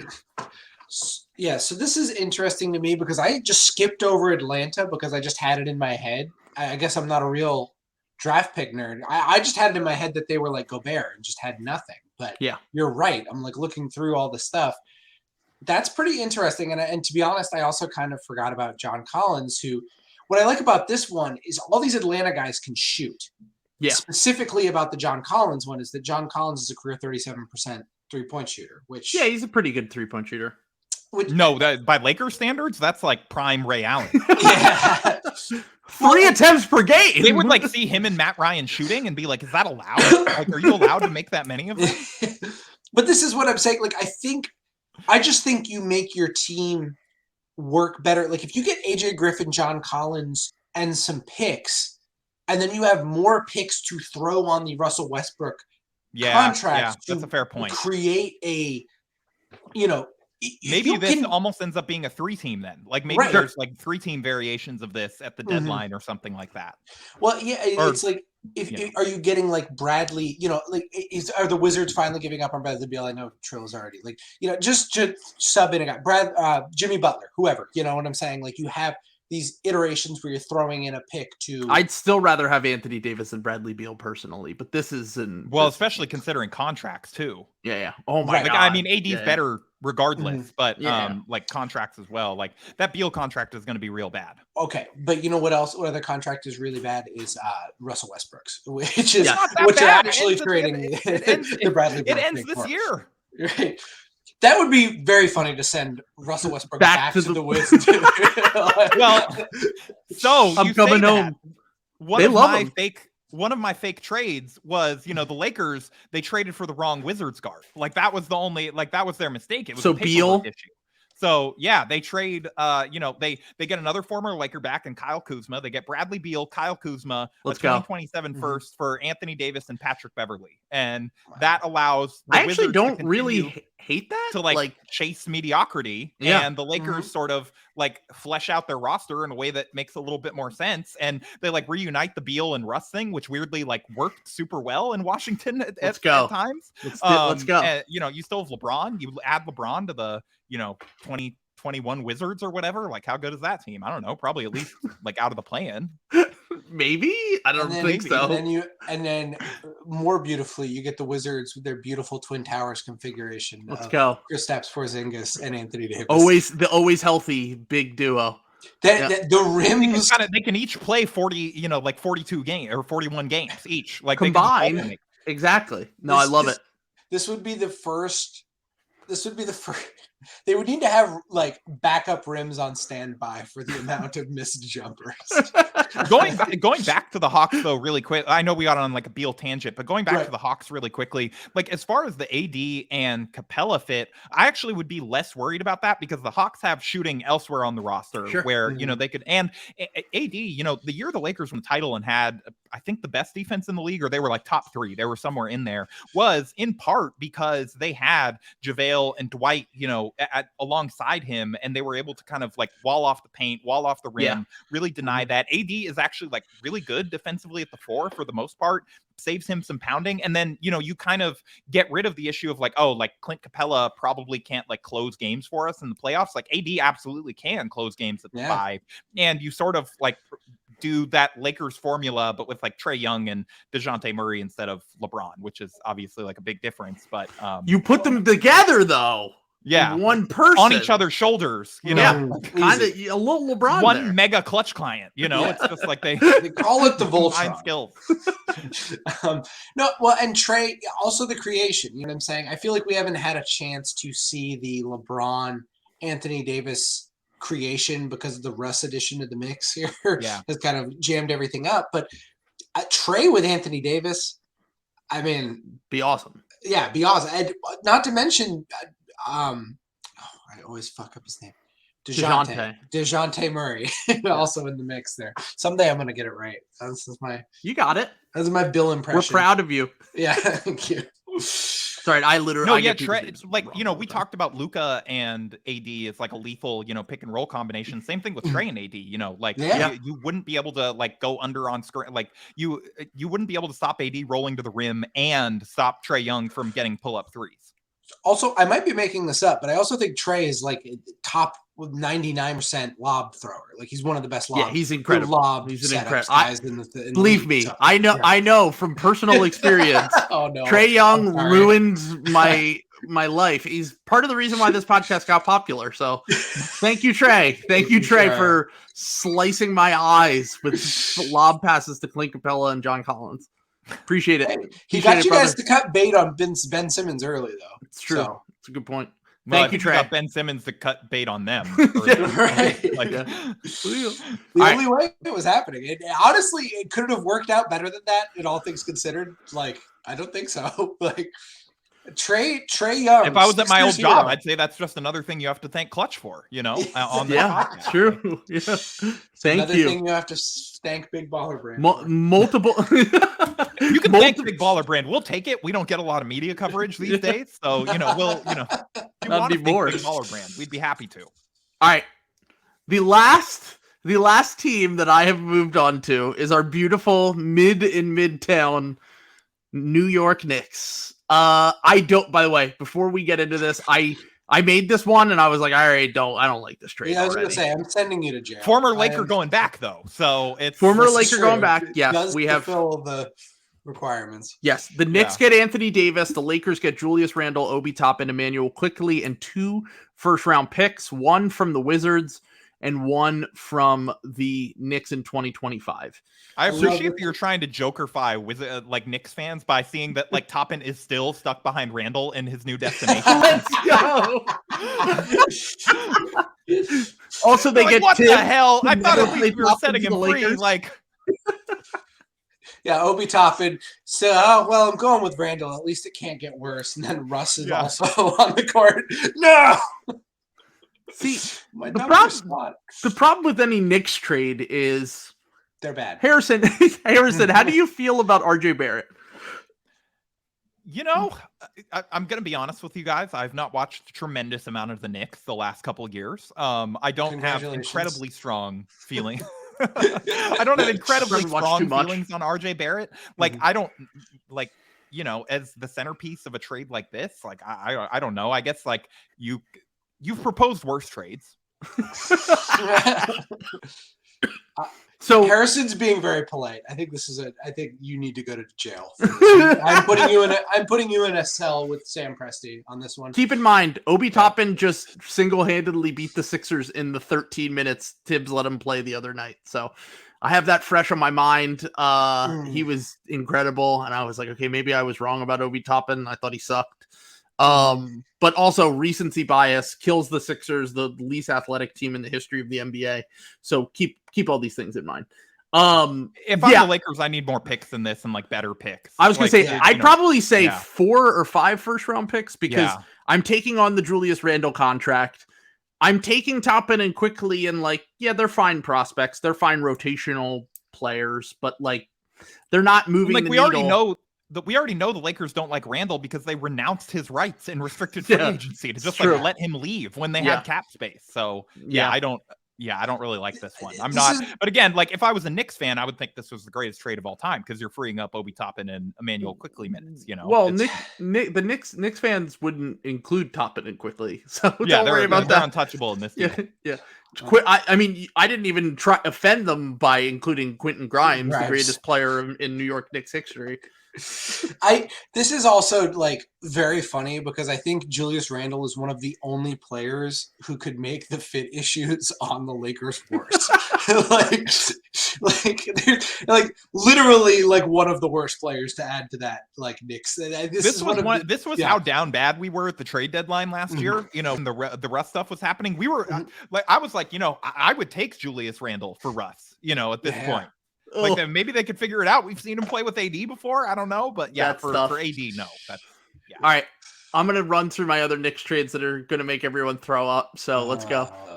We have 4 first-round picks. Jail for you, Julius Randle. I only had one other one. So it was Mitchell Robinson, Julius Randle, and 4 first-round picks. So you're not feeling this one? Jail. I don't think there's a Knicks pick. There's a Knicks trade you could show me. This is. What if it was RJ Barrett? What if it was Donovan Mitchell? Unfortunately, the Knicks have never had an opportunity to trade for MVP candidate Donovan Mitchell. In their history. Oh my God. It's just never happened. I feel bad for Knicks fans, man. That's so tough. I would feel bad for Knicks fans if they didn't tell me that Quentin Grimes, who is currently averaging 1 point a game, was not to be traded for Donovan Mitchell, who, Sam, you're lower on Donovan Mitchell. I was a little bit higher on Donovan Mitchell. I mean, not anymore. He cut the heart out of the Celtics. I was going to say, we're talking preseason, and I'm talking, I never predicted him to be this good on the Cavs, is what I'm trying to say here. Yeah. And now to say, obviously context is everything. He's been fucking awesome with a really good team. Right. But at the same time, I would imagine every time that Knicks fans are watching, they are just a little piece of them is dying inside. I mean, he needed playable centers alongside him, you know, and like that's really opened up his game. I think exactly. He just needed a not Baguette Boban or. I was just gonna say, honestly, what jumps out to me is he really hated Rudy, man. he was mailing it in so hard on defense. Like I was like, did I like imagine that he was a good defender? I feel like his rookie year. Are you saying that Quinn Snyder was a liar when he said they eat lunch together sometimes as a defense of their like chemistry and fit?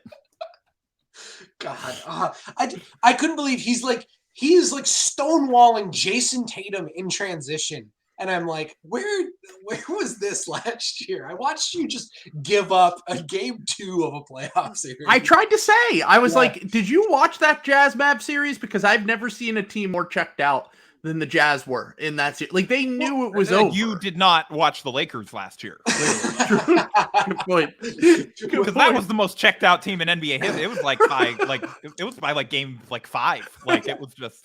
I will say it's clear now that was his. I was concerned that maybe this was a superstar decision on the point of Donovan Mitchell. I'm too good to play defense anymore. And Sure. instead, it is now very clear it was, I despise Rudy Gobert. I do not want to play defense. Oh, anymore. I hate the guy who gave me COVID and joking about it.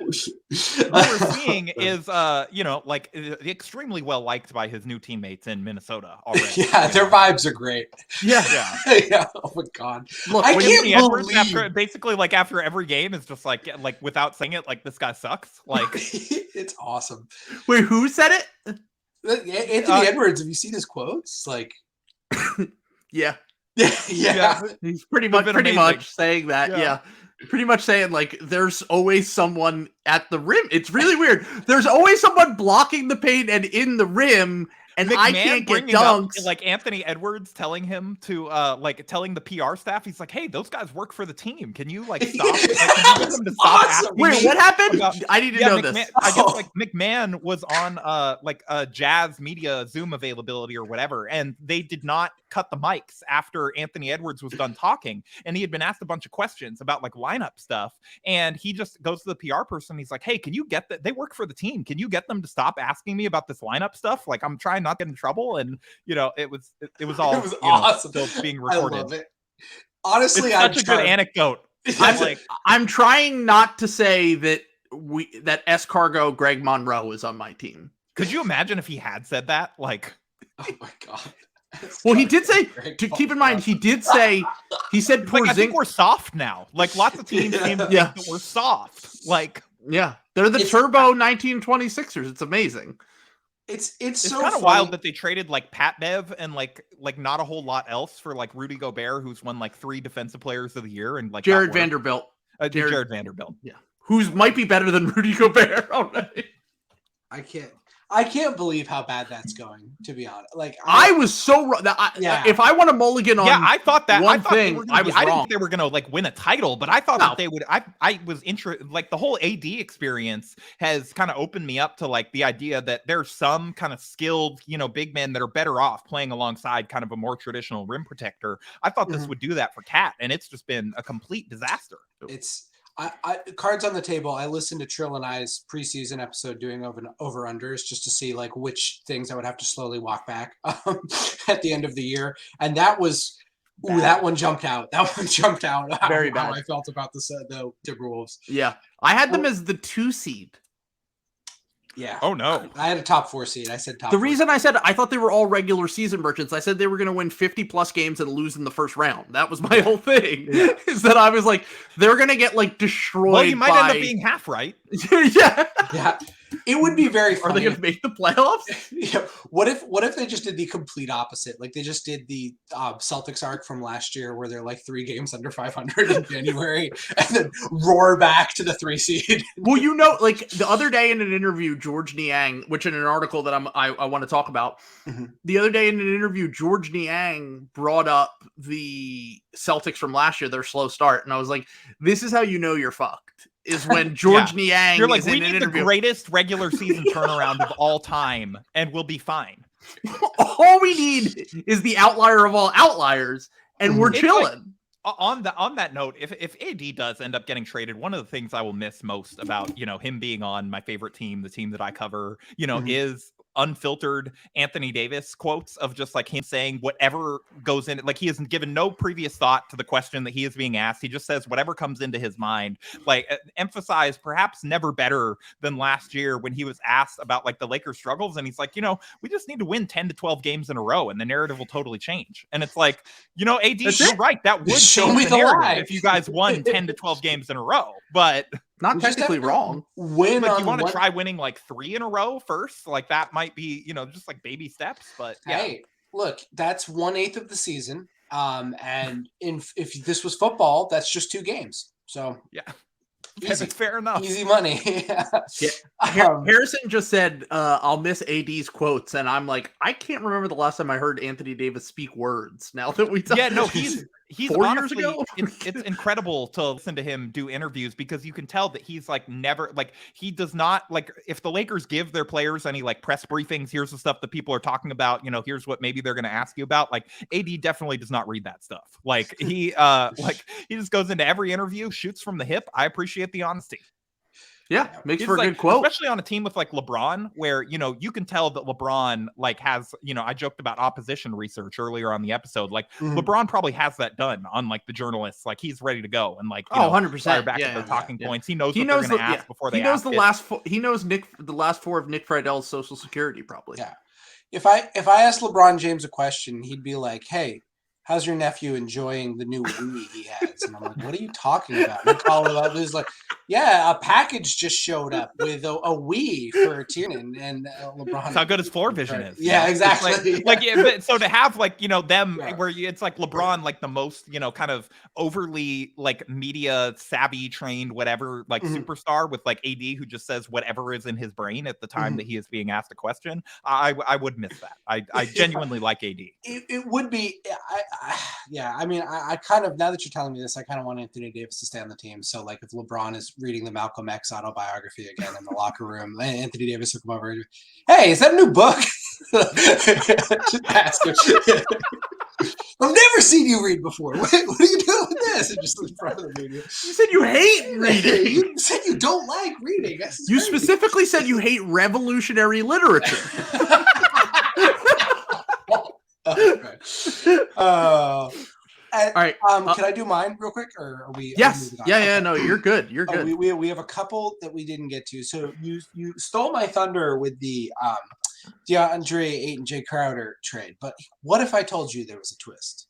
What if I told you I had a classic twist on this trade we all know and love? This is a 3-team trade. So hear me out.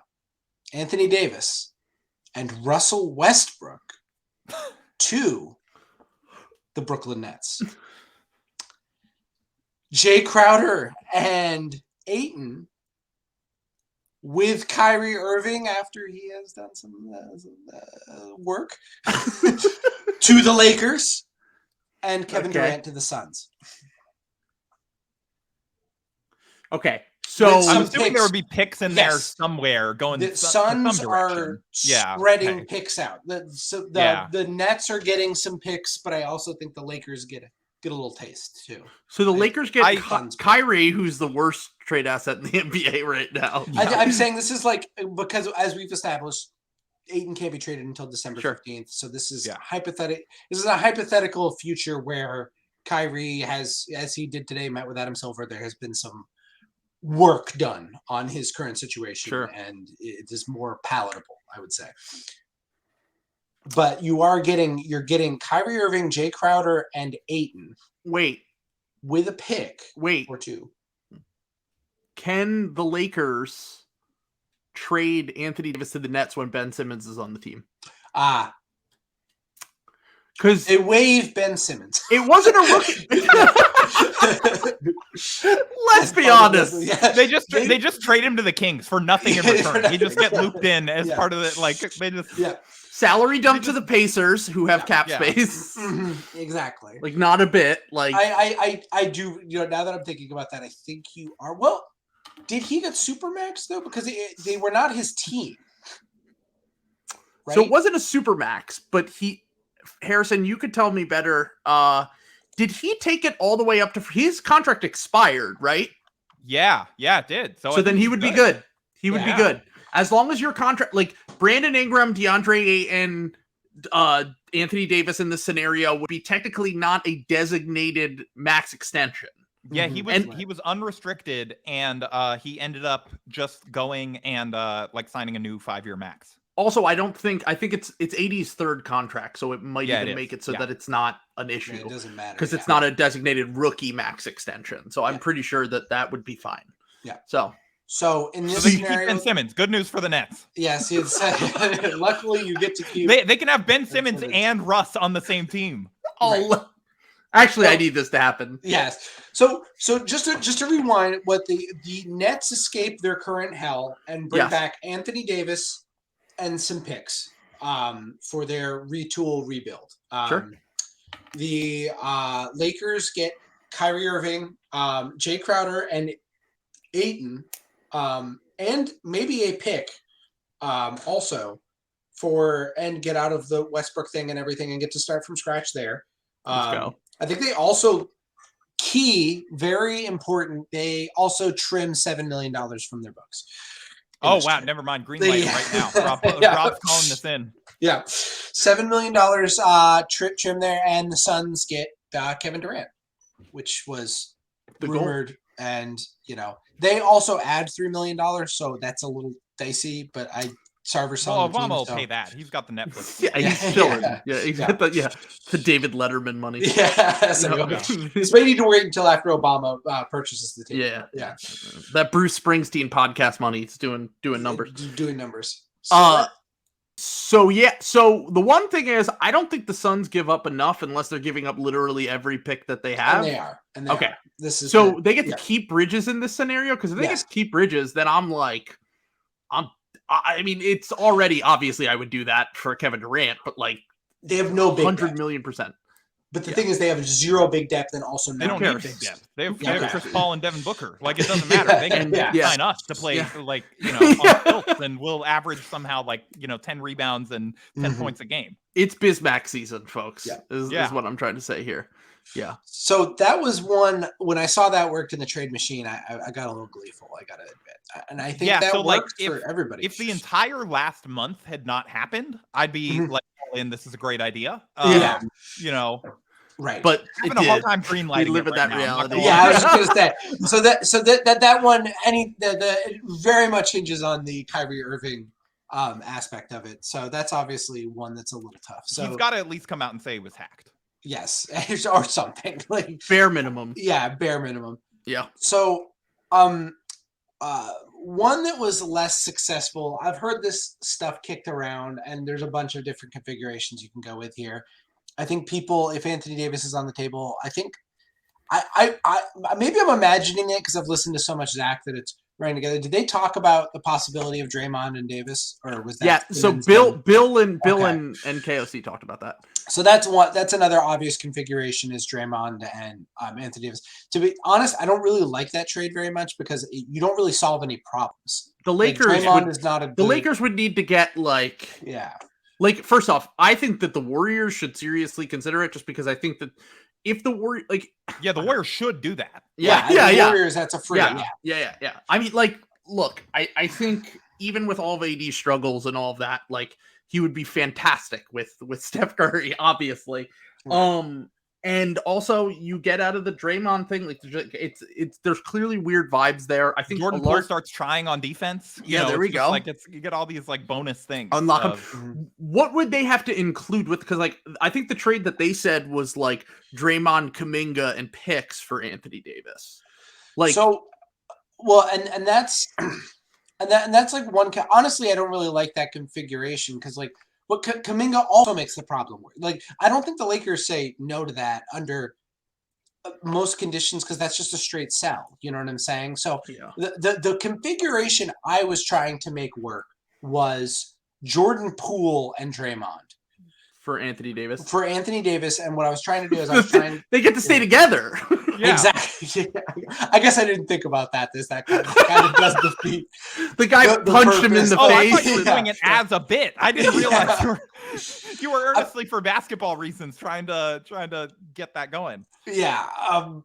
Look, another thing that LeBron can be, he could be the peace negotiator here. No, when Jordan Poole and Draymond another challenge. Talk about it on the shop, they're going to hash it out. There's angles here. Yeah, I'm telling you. I think Mav Carter can fix this. Is Jordan Poole clutch?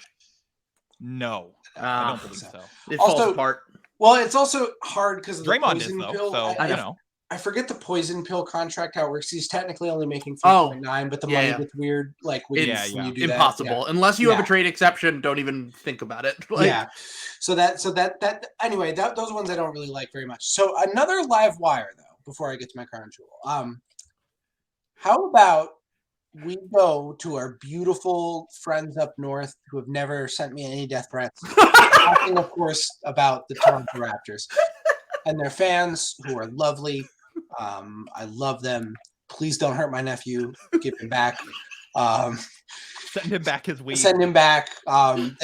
They seem to take pretty good care of him. I get a different picture of him with today's newspaper, Proof of Life, every day. So I appreciate that Siakam season 1, 2, 3 is taking good care of my nephew. They're so good. I know Raptors fans have this reputation. They've always been so nice to me. I don't.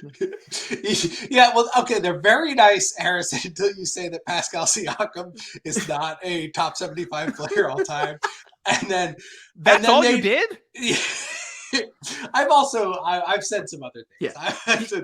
He's prodding them at this point. You notice I never tweet about the Raptors ever. Yeah.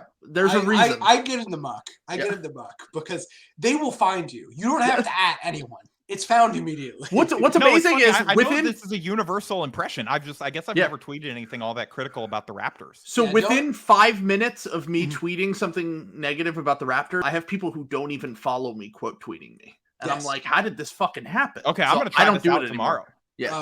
Okay. Just say something like remove your government name. Like, just say like Mobley's better than Scotty Barnes or something like very objectively. No, I'm gonna tweet whatever this trade is. I'm gonna tweet out the screen grab of it. Just see what the good people of Toronto think. Toronto think about it. So we have fresh off of a delightfully strong season. OG Anunoby, and we have Gary Trent Jr. and an assortment of delightful picks going out the door to our beautiful Los Angeles Lakers. However, it just does nothing for the Lakers. Yeah. So really, OG doesn't do anything. OG's very good. I love OG. He's been better than I thought he was going to be of an this Anthony year. Davis trade level. Like, I mean, I guess you're getting the picks back, but I still don't like if I'm the Lakers, like why am I doing that trade? Like you're making the team worse now. You don't have your draft pick. You know, it's just going to end up looking bad. The Raptors are just too good to care about getting their draft picks too. And they don't have other teams' draft picks like the Pelicans or the Grizzlies. Like it just doesn't really make any sense. So you say, Masai's going to give Talen Horton-Tucker the mid-level exception or something, and then he's going to end up being an all-star. Like they're going to be good. Like, well, hold on, you guys cut because I scrolled down and I realized I forgot a very important piece of this. Ooh. Precious Achiuwa. Oh, there we go. Everything. Deal is back on. Yep. Yeah. I've been told Precious Achiuwa is like a top 5 defender in the NBA by many normal Raptors fans. So, well, is that just by the metric called Raptor? Because I assume that all the Toronto players are like higher in that. Cooked up in a lab by Masai and Nate. Well, they say he leads the league in Raptor, but it's not capitalized. Then everyone's like, they just say like he leads the league in like it's like how people say that like players that have like Mamba mentality or like it's like this guy knows like this guy's a stereotypical Spur, brought up in a lab, or this guy's a Heat guy. Sure. Like he's just a Raptor. That's all. Like it's not the advanced analytic. He leads the league what it means to be in rat mode. Yeah. Yes. And boy, does he have it. So I bring that up because I guarantee you if Anthony Davis is ever actually put on the table that the Masai Ujiri and the Raptors will be mentioned. I don't know what they always are. Yes. Yeah. Like, and I think it's worth He loves wingspan guys, AD is and because I guess my thought on this is they're one of the only teams besides the Celtics who have a boon of wings, and I that inherently makes them valuable, especially for 3-team constructions, which we were talking about earlier. Some of if the Lakers wanted to go all picks, you could probably get two first-round picks for OG Anunoby right now. Yeah, or even just like move him on to a team that needs like a wing, you know what I'm saying? And they like, give up a prospect or something. Yeah, exactly. Something like that. Like Shaden Sharp. Like what if you flip OG Anunoby for Shaden Sharp and they almost did that. Yeah. Literally almost did that. The 7th pick and Josh Hart they offered for OG was the rumor. So yeah. So like there's options there. Okay, my last one I have on my thing. Where did my Google Doc go? Yeah, by the way, this is going to be the whole episode, and I'm just going to save all the other stuff for our next episode. Okay. So I didn't think it was going to go 2 hours on Anthony. Yeah, sorry. No, it's all good. I was told 20 to 30 minutes, so I feel like This is like, I'm at least getting overtime. Like, can I at least be called like an honorary co-host or something? Yes. Third I mean, you're just naming co-hosts this week. Like, that's a bit too. I apologize for taking up your time. This is 100% of me problem. Trill kept everything going. No, you're good. We've never gone under 2 hours on the podcast. I know when he said, like, because I listened to the podcast like fairly regularly. I was like, he told me 20 to 30 minutes. I'm like, are they doing like new short episodes for the Patreon? Like, is that like? I thought it was just going to be that segment, and then we were going to do other things. But here we are, 2 hours in. So, all right, last one. I'm just going to. Lowry, Robinson, and every pick the Miami Heat on, which is actually a substantial amount. There's just no way that the Lakers would do that. That's a buy low. Like, I don't know. A buy low on what? The Heat falling apart immediately. It also would be like the Lakers. It would be Rob Pelinka like fixing. He's like, I didn't trade for Kyle Lowry at the deadline, and people got mad at me. Yeah. But now I got him, so we're good. It checks a box. Fixed it. You know, you might be able to get whatever, you know, maybe you get Max Strus involved too. I don't know. Like, but my point here is that if you want a pick swap, like we've gone over this at the beginning, that there is not a reason for the Lakers, Rob Pelinka especially, there's not as interest to do a pick swap. But if you want to make a bet against a team that will be bad for every pick, I think the Miami Heat are an excellent bet. I don't. I just think they're always good. When was the last time the Heat had a top 10 pick? Winslow, I think, right? Yep, 2015. And that was 1 year, and then every year other than that, they never have a top 10 pick. They hit on late lottery stuff. Pat Riley's going to work forever? Like, I would say that Spo's won 60% of his games as coach. Spo is going to end up like being the next Pat Riley in the front office. Like, exactly. Like whenever Pat steps aside, or you know, like his arms fall off during a push-up contest. I don't even know.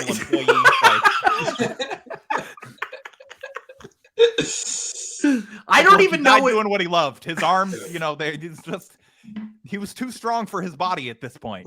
Pushed him right off. He died doing what he loved, fat shaming. Yeah, he died doing being an Irish guy pretending to be Italian. The favorite. We love that. As a member of the Irish community, we love it's a good bit. We respect it. Yeah. I don't know. I agree to disagree there. I just don't. I think that the Heat were very lucky to get away from that before. I think Jimmy Butler's getting old. I think Kyle Lowry is leaving. I think Bam is a fraud. In this trade. Yeah, that's what I'm saying. And in this trade, I just don't think Anthony Davis. I think it's a good bet to buy against him. If I'm trading with the Heat, I have to get back at a minimum Tyler Hero, even if I'm not a big Tyler Hero guy, and at a maximum Bam Adebayo. Okay, that's fine. You can do it with just Tyler Hero and, you know, whatever. You can't because he just got extended. So, well, January 15th, right?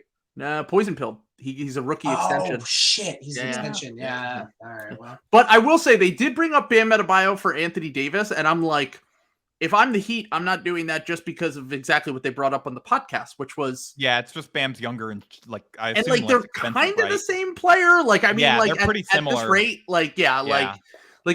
he's less expensive, younger, doesn't get injured as much. Like, I just don't see a way the Heat do that. And I think that any sort of trade with the Heat would be like we're going to blow this up. We might as well just trade Jimmy Butler and try to get someone really good back. And Anthony Davis is really good. So that's where I'll leave it with that. But I do appreciate your attempt to make a dig at the Heat at the end of this. Yeah, I was going to say, this is really just a Heat slander attempt. Well, last time we did, they won 3 games in a row, I think, or 2 games in a row. So hopefully that doesn't happen again after this one. So yeah, well, so another red wave in Miami. Win for them. Congrats to the Bolsonaro voting populace of Miami. We gotta cut it before we get Harrison in trouble. We'll save this for a pod with just you and me. All right, Harrison, thank you for joining us. Anything that was said on this podcast by Sam or I is not representative of everyone on this podcast. Honestly, it's like RTs are not endorsements, you know? I'm just exactly. Uniball co-host jokes are not endorsed by SBNation. Exactly. Anything anything you were personally offended by, know that Harrison wrote a strongly worded letter to us and condemned it afterwards. In the middle of the podcast. In the middle of the podcast. I'm looking at the you chat guys now. should see the private chat right now. It's wild. It's just Harrison like is me complaining furious. that, He's very mad. Right, let's get out of here. Yeah. These guys, thank you. Thanks.